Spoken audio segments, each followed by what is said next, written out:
Hello beautiful people, welcome back. I know I've been gone for a few weeks. I've been dealing with quite a lot of home renovation and I've just been stressed AF, but that's the perfect feeling to come and talk to you about the topic for this Millennial in Debt video, which is going to be all about the effects of debt on your mental health. Currently in our good country, the average American has about $16,000 in credit card debt, and the average college graduate, especially in the millennial generation, has on average $40,000 in student loan debt. Now, when you add in people going to grad school or people who are taking extra years in school, more than 4 years, and the basic whatever to get their bachelor's, they're going well above $50,000, $60,000 in student loan debt. Now, we all know that the student loan crisis is reaching new heights that we never really anticipated when we were going to school and taking out these loans, but now here we are,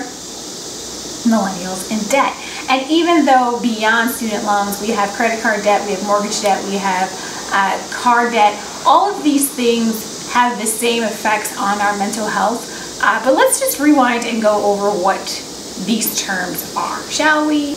What is mental health? Mental health is pretty much just your psychological and emotional behavior, right? So every single person has mental health. You can have good mental health, you could have mental health that is wavering or in danger, right? And that is due to mental illness, right? Mental illnesses affect our mental health. A mental illness is really just a change in your thinking, your behavior, your emotional state, your psychological state. They come in many different forms and many different degrees, right? I'm not going to get into too much of what mental illness is, but mental illness affects your mental health. Now, when you have giant amounts of student loans or any type of other debt, this can trigger things that were dormant in you or can create new issues that affect your mental health negatively. So no one is immune from mental illness. No one is immune from having shifts and changes in their mental health. It all just happens based off how our chemical reactors in our brain react and handle things in our life.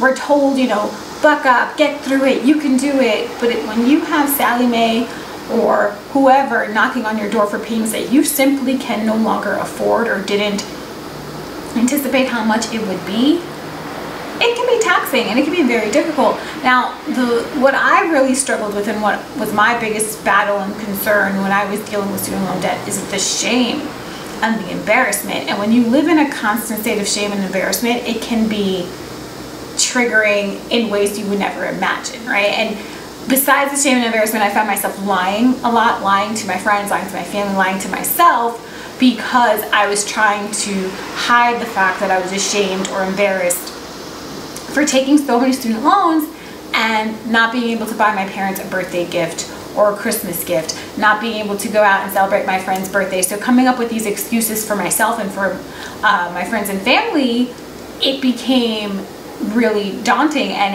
it made me feel very alone and very in solitude, right? That I was the only one going through this and I was the only one feeling this way. And especially in the digital era where everyone's stunted for the gram and everyone's posting all the things that they're doing and all the vacations they're taking, and I can't afford to buy like a Wendy's 4 for $4, whatever, right? So those feelings, those constant feelings of shame and embarrassment and feeling like I'm the only one who made this stupid mistake, it put me in a really dark space, a dark area, a dark just cloud over me all the time with every single decision I had to make that had to come, that involved some type of money or financial situation. That is definitely one major effect that debt can cause on you. It creates these feelings of inadequacy, that you're not doing things the right way, you're not adulting the right way, when in reality, everyone's going through the same thing. And if we would just open up and stop having debt and money be such a taboo conversation,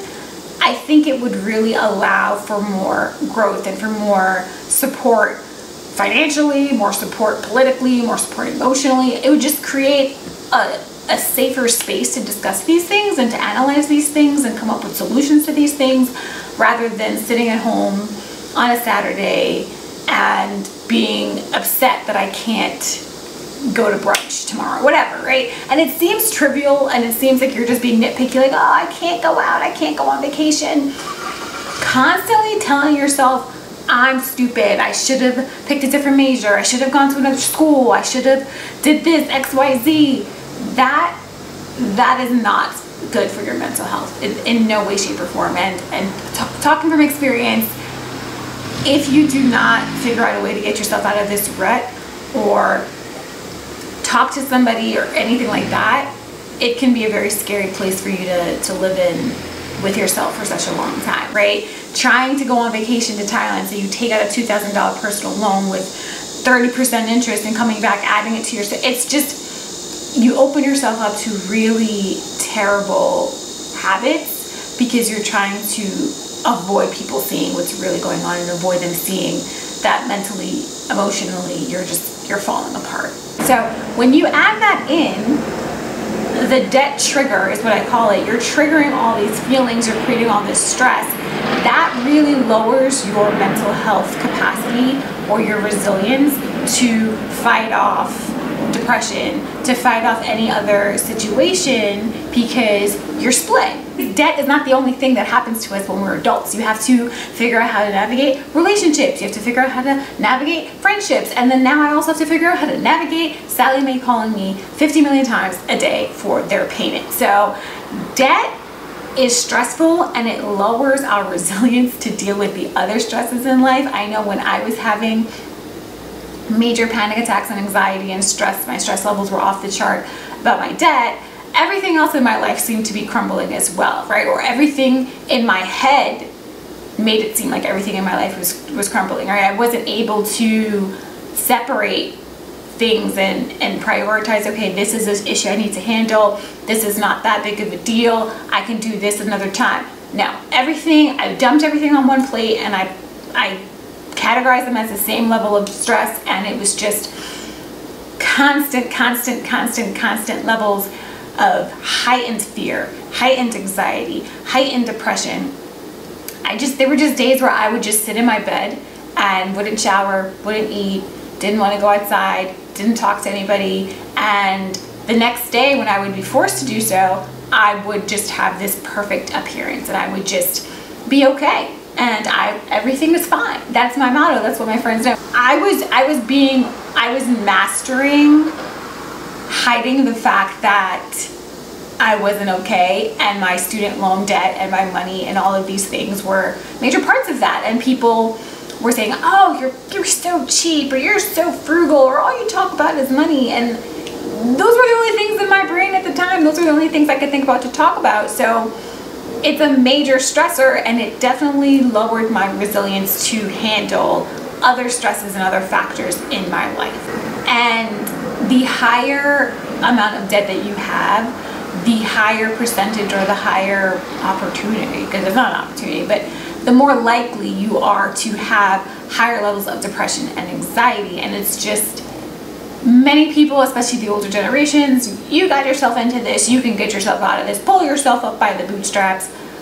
It's not that simple. If I can't even motivate myself to walk 5 feet to the bathroom to brush my teeth because I just don't want to go through another day of adulting with these feelings, my bootstraps don't matter to me at this point, right? It's so taboo still in 2019, and I don't understand why, because we realize now that the silence has helped to grow or fester more mental health problems and more debt issues that need to be addressed, and they're kind of just being brushed under the rug. It's just like, we don't talk about that, you got yourself into debt, you know, whatever. It's like, yeah, I had almost $100,000 in student loans, I paid it off, cool, yay me. But that was 10 years of paying, or 9 years of paying, and going through extreme mental instability and mental strife. And just, I get panic attacks, not as often as I used to, and now I'm more capable of knowing when one's coming, like I feel it brewing. But I would have panic attacks when I would see my student loan payments come out of my account. I would have panic attacks when I would take a day off work because I wanted to recoup my mental health, but then I was thinking, oh my God, am I gonna get fired? Am I gonna get in trouble? I need this job, I need to make this money. And it's just constant, living in constant fear and constant stress and constant anxiety. I was losing weight, gaining weight, just my physical, everything was really off balanced, and I had no one to really talk to about it. I had no outlet to express what was going on internally, so I just had to kind of sit with this hurricane inside of me. So that is one of the reasons why I was really adamant about creating the Millennial in Debt platform and making it funny and accessible and just easy for you to talk to me and talk to each other, because this silence is what I think almost killed me. This silence and the internal just strife and just feeling inadequate. I couldn't talk to anyone, and that's never a feeling I want to have again. So debt is real, mental health is real, mental illness is real, and they are aligned. And I just wanted to talk to you about that, and just wanted to hear your thoughts and to see, you know, what have you done to cope? What are some strategies that you've taken to deal with your mental health being kind of triggered by debt? And just open the lines of conversation. And that's all I'm here to do. Thank you for watching.